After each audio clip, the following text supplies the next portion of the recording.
Welcome to the Digital PR Show. You want the future of marketing and PR? You've come to the right place. We're spilling all the secrets on what it really takes to crush it in PR, digital marketing, and agency life. No jargon and no gatekeeping. Whether you're building a brand, scaling a biz, or just here for the hot takes, we've got you covered. Let's get digital. Hello, everybody, and welcome to the Digital PR Show. I'm Vanessa Arate, and today I'm joined by Alli Scammell and Tasha Watson. And without these two, we'd basically be handing out flyers for our clients every day. They play a big role in what we do here at CIPR. So today we're going to be talking about how to turn your website into a marketing tool and what that actually means and what people might be missing out on when they are trying to build their website and do some digital PR with that. So first, Tasha, I'll start with you. Can you tell me a little bit about your role? Yeah, my role is basically anything to do with words on the marketing side. So website copies, SEO related social media posts, blogs, a lot of blogs, and anything else in between that needs some words. Fabulous. And Alli, what about on your end? Can you tell us a little bit about what your role is? Yes, I'm the web project manager at CIPR, so I handle the day-to-day website updates, managing the new website projects, and basically anything related to web, the go-to.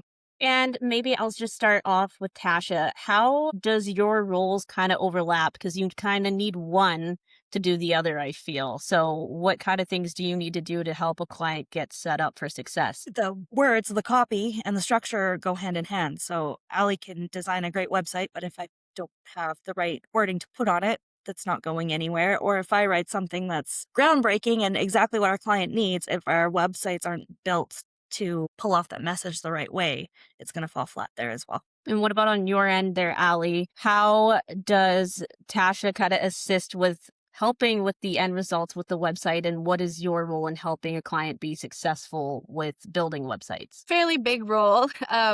Kind of as we start out with new web projects specifically, just that content side of things is very important. We kind of start with the sitemap and the content architecture, but including Tasha in on that content rating because it is what's going to be on the website. So ensuring that we align and that supports the design can come, but like the content is the main thing that people are going to be looking at the website for. So the content is really important in that sense.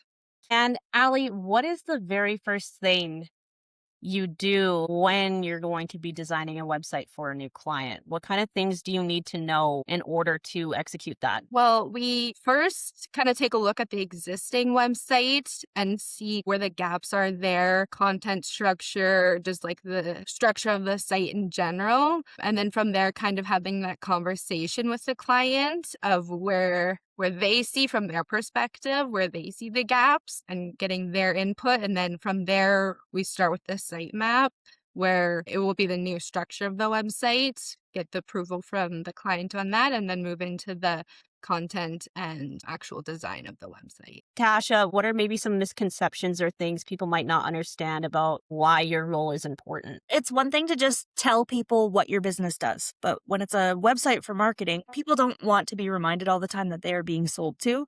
And it's more about framing your services, our clients' services, to show how they help their potential clients solve a problem. So you're dealing with this is how we can help you with that, rather than we sell this or we offer this service, point blank. We're going to move on to some of the gaps that people might be missing. So when a new client comes in, and you kind of touched on this already, Alli, what are some of the issues you might see with their website, and how long does it take to try to adjust and fix things? Yeah, I think in today's day and age, like there's still a lot of websites out there that are they have a website just to have a website with no clear purpose, no flow, which like doesn't make users want to take an action when they land on that website. There's so many things out there these days that people have in short attention spans. So if they don't get a sense when they land on that website, what you do, if you solve their problem, they're going to leave and go somewhere else. So I think like the website needs to be built with purpose and and that comes along with the content, but also the site structure, hierarchy, clear flow, kind of leading people to take that action with clear calls to action. The end goal is you want them to contact you. So just having all those things on the website kind of support that. You're 100% right. Because as somebody with ADHD, like I need to know what's going on right away because my attention span is less than a goldfish. So, what does the content look like on a site that someone has never really had to consider writing for other people to read? It can be very direct, but not necessarily in a good way. We do this, buy this, we sell this. It sounds funny to anybody outside of our industry, but you're inviting them into a story where they are the main character. And when it's not written for marketing, when it's not written for people to actually find it, it'll be very, very wordy if it's meant just to be found by not humans, or it will just fall flat very, very quickly. I really wish I knew you guys when I was in my peak Tumblr phase because I feel like I could have really benefited from some guidance on what I was trying to do on Tumblr. Okay, so we're going to move on to what might be missing and maybe some of the things that you've seen go wrong. So, Tasha, from your perspective, what is something that clients maybe ask you all the time to do? And you're like, well, we can't really do that, but this is what we should do going forward. Basically, like the whole storytelling structure, they always want to lead with we and what their company does. We. And that's not the best approach. You want to go you and what this is what you need. This is what you're dealing with. This is your problem. And this is how we can help you. Yeah, that's true. Yeah, that's a really good point too. I feel like there's a lot of the times where websites or people try to make it sound like we're just this huge family and it's we, but it's more so like, why do I want to take the services that you're offering? How does that conversation kind of go once you get to the like, no, it needs to be more about you as a customer? I don't really get a lot of pushback on that. Once I explain to like our clients why we write things the way we do, they see it and they're like, "Oh, that makes sense." And I mean, it's one thing to brag on your company all you want, and we do this and we do that, and we're great because of this and we're great because of that. But you need to invite your customer in to be part of it rather than just wave a "we're awesome" flag. We should have one of those though. We should, yes. And Allie, what about you? What is maybe one thing that you would like clients to know ahead of time? Do people ask you for too much where they're like, I want 600 different tabs for my website to be opened and I want all of this stuff? Like, do people overthink it and almost want to put too much information on websites? Yeah, that definitely can be a case sometimes. I think they have all these ideas, so they want all these pages, but what are those pages actually serving the purpose for on the website, and kind of just reining that back a bit. Starting out specifically on new web projects, like it's good to understand what they're looking for, but then kind of from our side of things, the best route to get to what they are looking for without having a bunch of pages that aren't necessary, that are kind of just filler, and kind of just keeping that navigation to your core services, to those core pages that are actually going to be beneficial to you. Tasha, is there something you feel a client is missing that should be on more sites, for example? Is there any content specific stuff that you think people might overlook that they should incorporate? Yeah, your mission and the purpose of your business, just outside of getting sales and making money. Like, why do you do what you do? Why do you want to help people solve these problems? And I can't make that up for you. I don't know what I don't know. And what about stuff that you have seen is successful? What's something that always seems to be a hit? A really strong background story of your business. It gives people a lot of trust signals about what's going on in your business and where you guys came from, how you got started. People want to know that kind of stuff. People want to be feel like they're part of something. Allie, what is one thing that you feel is the most important to have on a website? I think kind of like what Tasha said, telling what your business does, but in the end, like you want to be able to answer people's questions. They're coming to find an answer, whether you have an actual brick and mortar store, that maybe when it's closed, your website is the main source that people are coming to find the answers that they're looking for. So just having the right information that answers those questions will help users and also help your business, because it will be more, the user will want to take an action because they immediately find what they're looking for, and then they'll want to contact your business. And what does that look like in that? We already touched on it a little bit. Tasha, do you have to go in there first and find out the must haves that they absolutely want to have highlighted for their business? And then Allie kind of goes in and she starts building it? Or how does it, what is the The process there. strategy? Yeah, Yeah. usually when we're onboarding a new client, we usually have them fill out kind of a questionnaire about whatever gaps we find are missing. If it's a rebuild, what's missing from their old website. If we're starting from scratch, we want to know your whole story so that we can write it for you. And like I said, I don't know what I don't know, so I can't make stuff up for you because one, that's terrible. Who would want made up junk on their website? But yeah, so then once I have a good idea of what our content is going to be, then Allie works back and forth with me and we fit it all where it needs to go. When is it a good idea to completely start from scratch versus rebuilding a website, Allie? I would say when like lots of issues that are it's gonna be more work to try and fix that current website than just starting from scratch and rebuilding, whether that's maybe changing platforms that you're building on to something that's going to support you more long term. And support, those technical side of things of a website include like with the redirects and just supporting that SEO factor as well as a big part of what you want the website to be able to handle. What about keeping the content relevant to the business and how to take some of the past things and keep it current and help it evolve? What does that look like? Well, there are some things that just aren't going to change, like the core fundamentals of what your company is, where it came from. Those sorts of things don't change, but it is important to look at your stuff every once in a while and be like, is this still what we offer? Is this still our business goal? Is this still where we're going? So it's good to have those check-ins and be really open with your clients and establish open communication with them so they are ready to tell you that and tell you we need to update the content because we don't do that anymore. That's not our process anymore. Let's change it this way. Okay, I have a question for the both of you now. What is your biggest pet peeve when visiting a website, whether it's about how it's actually built or the content on it not maybe being relevant? Tasha, we'll start with you. Definitely the content being old and irrelevant and just poorly written. I mean, that's what I do all day. So I'm quite picky with what I'm going through and saying like, oh my gosh, I could do this so much better. Allie, what about you? I would say go to a website and it's just so outdated. The page won't load. It's not responsive. You're on your phone and you can't find anything because it's not responsive for mobile. Broken links, I think, are a big thing that people don't realize. They kind of see the front of their website and think everything's okay. A lot of different, even internal linking that you might not realize that it's actually going to a broken link and that kind of interrupts the user flow, making for like a poor user experience that people are just going to leave your website. Then they're just going to get frustrated and want to leave. Yeah, bad navigation.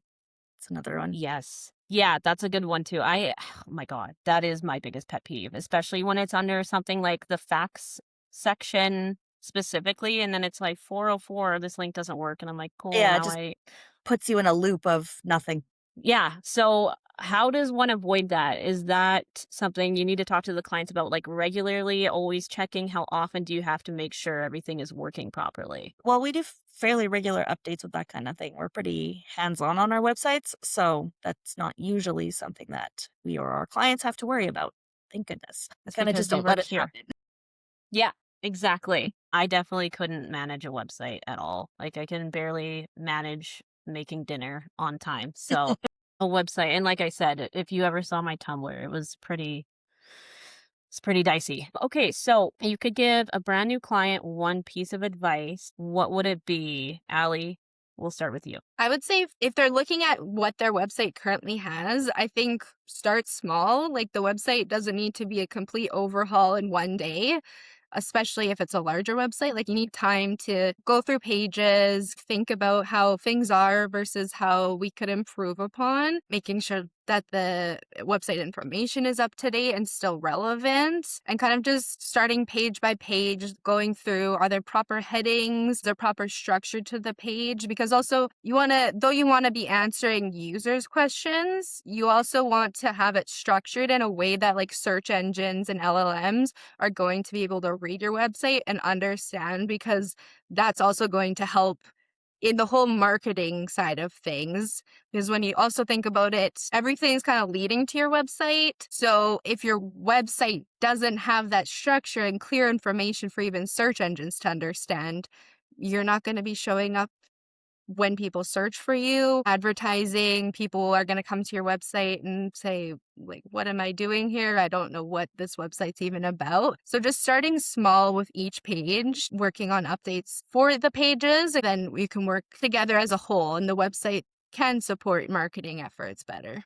Tasha, what about you? One piece of advice you could give to a client who's brand new at this, what would it be? To a new client for us would be to overshare. Give me all the information and I will pick it apart and see where we need more, where we have enough, where, okay, that was a cool tidbit of information for me, but it doesn't need to be on your website. Just, yeah, you can't give me too much information. How do you pick and choose what would be more important, and how important are LLMs on your end, Tasha? Well, in the age we are in now, of course, they definitely matter. It's about writing for both LLMs and people. So you need to write it so that the LLMs can read it and understand it and serve it up when it's being called upon. But it also has to pass a human eye so that a human actually wants to read it. So it's all about having the right keywords and making sure that they're not overstuffed in your content and it sounds unnatural and weird. That's a big thing. And It's still very important. And what about AI? How has AI either aided or made things different for building websites, Alli? I would say just in the sense of, AI is very smart and it can do a lot. So I've had people come to me in the past being like, well, I'll just, go build it with AI. I'll go build a website with AI. And well, yes, it can do that, but thinking long term, is that going to benefit your business, or are you going to run into limitations and then have to restart from scratch? Like, it's better to invest the time from the start and kind of build something that's going to last versus just those quick fixes just to have a website to say you're online. So yeah, there's pros and cons. AI is beneficial in that sense, but also thinking long term, I think, is important too. I agree. And my grandma, she was a very frugal woman, and we would always have to have this conversation with her of like, yes, this fridge is like $100. That being said, it's a fridge that's $100. So we should probably invest in something a little bit better for the long term rather Mhm. than the fact that it's just a good deal. And I feel like that definitely can apply in a multiple situations. Tasha, what about you? How has AI changed things for you? Has it made certain things easier? Has it made certain things more of a challenge? Yeah, for sure. On both sides. I mean, it makes it easier in that I don't, I'm not a content expert. Well, yes, I am a content expert, but I'm not a subject matter expert on every single client we write for. So AI really helps fill in those gaps because it's like doing how many different Google searches all at once to pull the information. But AI also has its own writing style, no matter which platform you're using. So I become very, very picky with those AI icks as I point them out and stuff. You definitely still need a human in the loop to make your content, sound like it's coming from a human who knows what they're talking about, because anybody can at this point plug something into AI and make something, and a tech savvy person can make something fairly decent, but it's not the same as having somebody who actually knows what they're doing, knows what they're looking for, and actually making your content sound real. But yeah, definitely for research and stuff. AI is a tool. It's a tool and you have to learn how to use it. It's not a band-aid, it's not a be all end all. It's a tool. Yes, I feel like a lot of people are starting to realize that. And on your AI X, like I cannot stand M dashes. As soon as I see an M dash, Yeah, that's a big one. no, we're not doing that. We're not doing the M dashes and it's No, not this, that it's this. Like, don't tell me it's what it's not. Just tell me what it is. right. And starting all the sentences especially when we're writing like from the agency point of view and stuff in this digital age, we just, no. Yeah. It also likes the word actually. It's like how to Yeah, it actually does. make yourself successful. Okay. Like, yeah. So having the human element is incredibly important. And I think as more and more people are using AI, we are all starting to clock when something is truly written by AI. And Yes. then you're like, I see you. I see Yeah. you. And there's not Yeah. necessarily anything wrong with that, but having a human in the loop definitely makes it better. It makes it easier to read. It makes it make more sense. It makes it more relatable. It just kind of warms it up. And lastly, we're gonna wrap it up here, but I'd kind of like to know, how long have you guys worked together now? 6.5 years? Yep. Yeah. It sounds like the two of you work really, really well together. And I think that is something that not a lot of businesses can say. I also appreciate having two very smart, intelligent women on this episode of the Digital PR Show. Is there anything else you guys would like to chime in before we wrap up here? Tasha? No. So thank you so much for having us. And it's awesome to work with another badass woman too. Thanks, girl. Alli, what about you? No, I think, yeah, just having that website that supports the marketing of your business is important, but it's kind of foundational piece, but there's a lot more to just, the outside of the website. There's a lot more to consider. Yeah, and like I said at the beginning, without you two, we would be handing out pamphlets and flyers. So thank you for all the hard work that you both do. And if you enjoyed this episode, please remember to like and subscribe, and we'll see you next time on the Digital PR Show. Thank you for joining me today, ladies. Thank you. Well, there you have it. That's a wrap on this episode of the Digital PR Show, where the future is digital and so are we. Make sure you subscribe or catch us on socials at CIPR Comms or on the web at CIPRcommunications.com.